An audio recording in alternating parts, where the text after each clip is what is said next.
Hello everybody, how you guys all doing today, and welcome to my review of the film Dunkirk.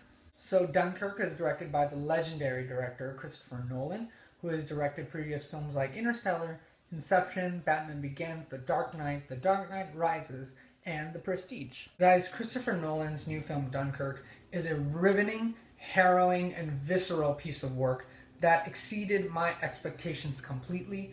It was an intense film filled with sequences that had me white-knuckling my seat, and it was a great cinematic experience thanks to the visuals, the great acting, the great editing, and the absolutely great cinematography and direction of the film. I had a blast with Dunkirk from start to finish, and I'm here to tell you all the details. From a technical standpoint alone, Dunkirk is an absolute masterclass in filmmaking, and part of the reason is the amazing cinematography work that has been put into the film, as well as the excellent production design of this film. I think, in fact, that the Academy should recognize this film for some of the best excellent cinematography and production design of this year so far, and I'm excited to see what else comes out in terms of production design and cinematography in the rest of the year. But so far in the year, this is some of the best work of cinematography and production design that I have seen. Talking from the standpoint of cinematography, the film is absolutely stunning to behold. And part of the reasons that the film doesn't rely on things such as computer-generated images, CGI, to present its case of the film, but uses the work of a director of photography that understands when and where to set up shots. And the film's immersive or atmospheric quality comes from the excellent, absolutely excellent cinematography that has been produced in this film. The director of photography understands that to put the audience into the war, there has to be some usage of point of view shots.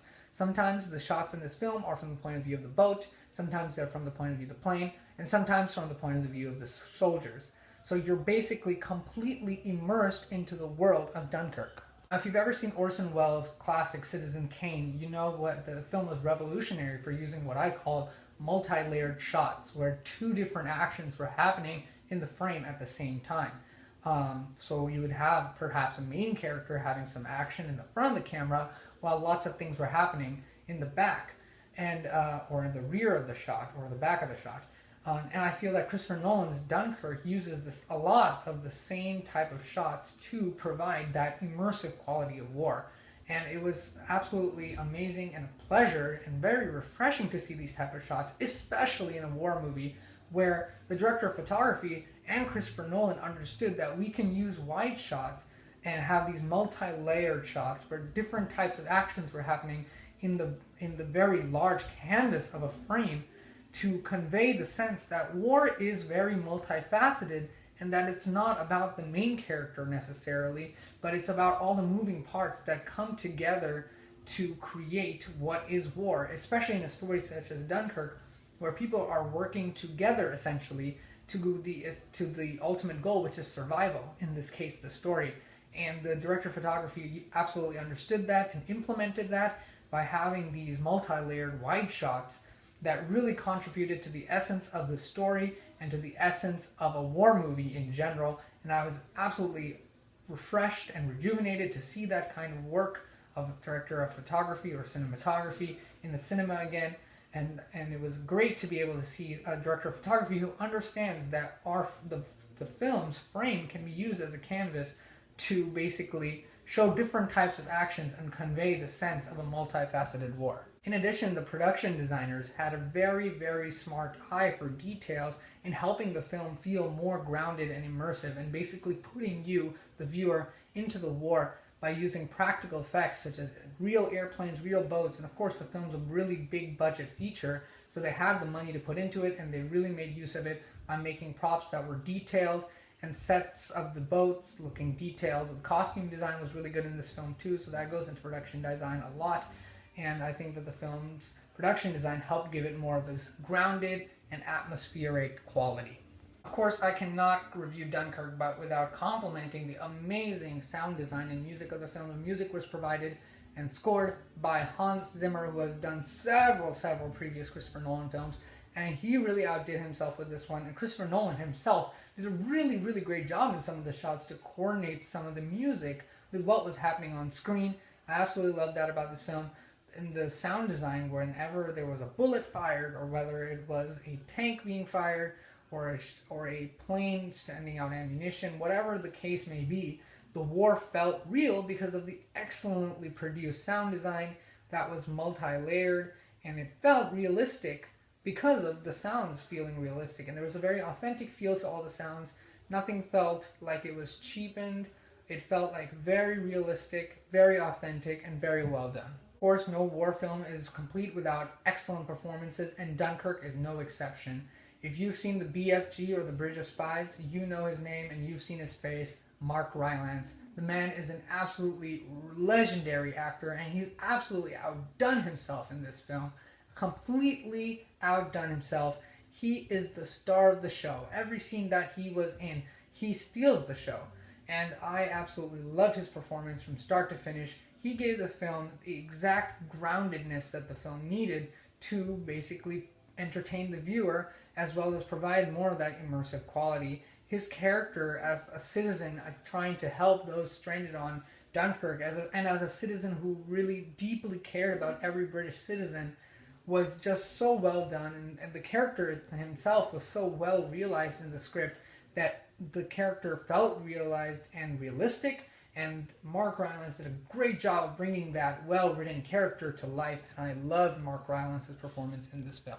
Cillian Murphy is also in this film, and man, he's an underrated actor, and man, did he give an absolutely great performance in this film. As a character who has been shaken up by war, he is suffering from shell shock or PTSD, and the level of effort that he put into this film is absolutely evident. He gave an absolutely phenomenal performance. He's someone to look out for in this film.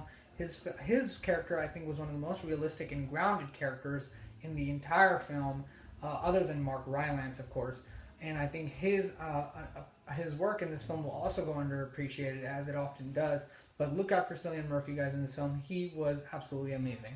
So, One Direction star Harry Styles is also in this film, and he gave a very surprisingly strong, good performance in the film. Won't say he was great or exceptional, but I thought he gave a very good performance in the film as someone who was struggling with the reality that they had to face, that there might not be an escape for him personally, and I thought that he gave an absolutely good performance in this film, and I'm excited to see what Harry Styles has in a future acting career coming from the music industry and everything. I think he's going to turn out to be a very promising actor. I believe that now I've come to the point of the review where I come to perhaps the most controversial aspect of the film, and that is the characters and emotions of the film. And I know a lot of reviewers on the internet and on YouTube have had very differing opinions on this, but I have a very strong opinion on this, and I'm going to share it with you. The writers of Dunkirk obviously believe that the war is a very urgent matter, and that there's a lot of urgency to be felt, especially in a case where Dunkirk, where time was constantly running out for these soldiers who were stuck on the beaches. And I think the screenplay does not necessarily give characters that would be considered in modern filmmaking to be well fleshed out. In that we don't ever get any backstories about these characters, there's hardly any dialogue between them, and we don't really know who these characters are. And a lot of critics have pointed out that they have had very strong feelings that this film is a little bit less on the character development / emotion side, and they feel that any war film is basically incomplete without this, while other critics, including myself, believe that this is a very great advantage to the film. I think that Dunkirk is a film about war experience, and I think that the writers very intelligently understood that they wanted to give the viewers a very grounded and realistic picture of that war experience. And though the characters don't have very traditional characteristics or emotions that would be orthodox in a normal modern film, instead what we get is something that Stanley Kubrick used to do with his characters a lot, and Stanley Kubrick being a very famous filmmaker who made films such as 2001: A Space Odyssey and Full Metal Jacket and The Shining. Just like that, Christopher Nolan relies far more on very primal, instinctual, and raw emotions in this film, rather than dealing with perhaps more complex emotions. And I think that this is a very, very important facet of the film, is understanding, and the writing and the screenwriters probably went over this when they were making the film, is that producing out those primal emotions rather than complex emotions. The primal emotions are the ones that you get in war.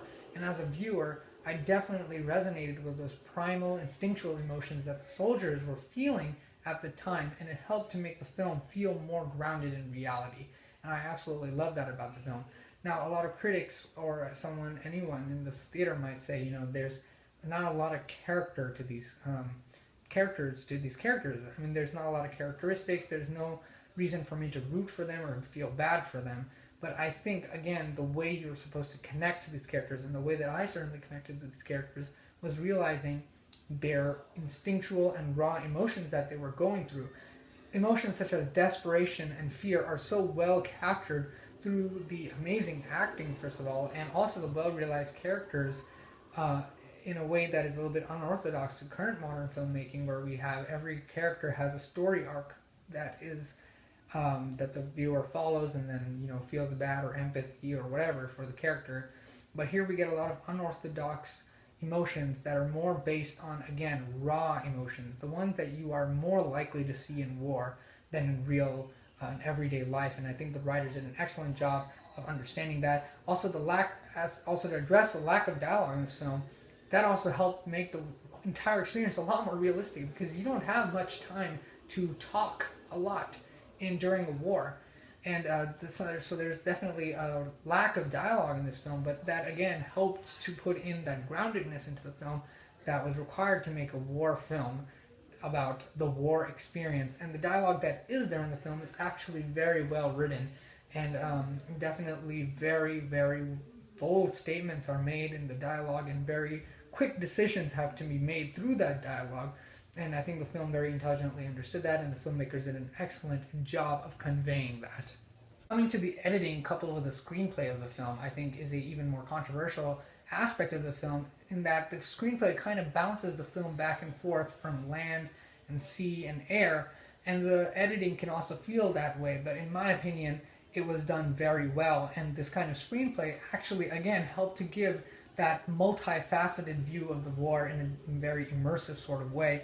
And the editing also was done in a way, coupled with the screenplay, of course, where a lot of the intense parts on land, sea, and air would culminate together at one time. So you would have basically this complete peak of visceral intensity where you're holding on to your seat, just absolutely waiting for something terrible to happen to these characters, and you're waiting to see if they'll make it.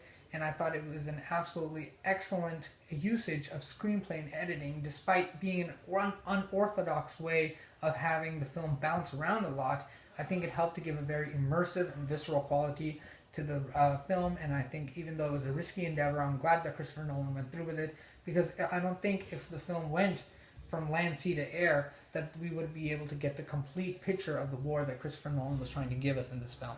The actual action sequences in this film are absolutely amazingly shot and very well done, again with the music and the sound design that helped make these action sequences feel so intense, that made me white knuckle my seat and go like this throughout a lot of the film. And it was a very intense experience to see in this film, where you have these raw emotions coupled with these very intense circumstances that helped create this very riveting and visceral cinematic experience. And I loved every second of it. Overall, guys, Christopher Nolan's Dunkirk is an absolute cinematic tour de force that is both visceral and atmospheric, but at the same time also very grounded and emotional, and does so with some excellent visuals, absolutely wonderful direction, many different technical aspects such as production design, as well as cinematography, as well as giving some excellent performances. Overall, Dunkirk is a blast from beginning to finish with some very intense sequences, and I'm going to give it my highest and most honorable grade of an A+. Be sure to check it out on the biggest screen that you can see it. That's the way it was meant to be seen, and Christopher Nolan has really done it again with this film. Thank you so much for watching, guys. I wouldn't be anything without my wonderful subscribers, so be sure to subscribe, like, and comment on this video, and be sure to hit that little bell icon next to the subscribe button so you know every time I have a new video. And thanks for watching, guys. Be sure to check out Dunkirk, and I'll have more movie reviews out for you guys soon, as well as some San Diego Comic-Con news, hopefully, if I get the time. See you next time.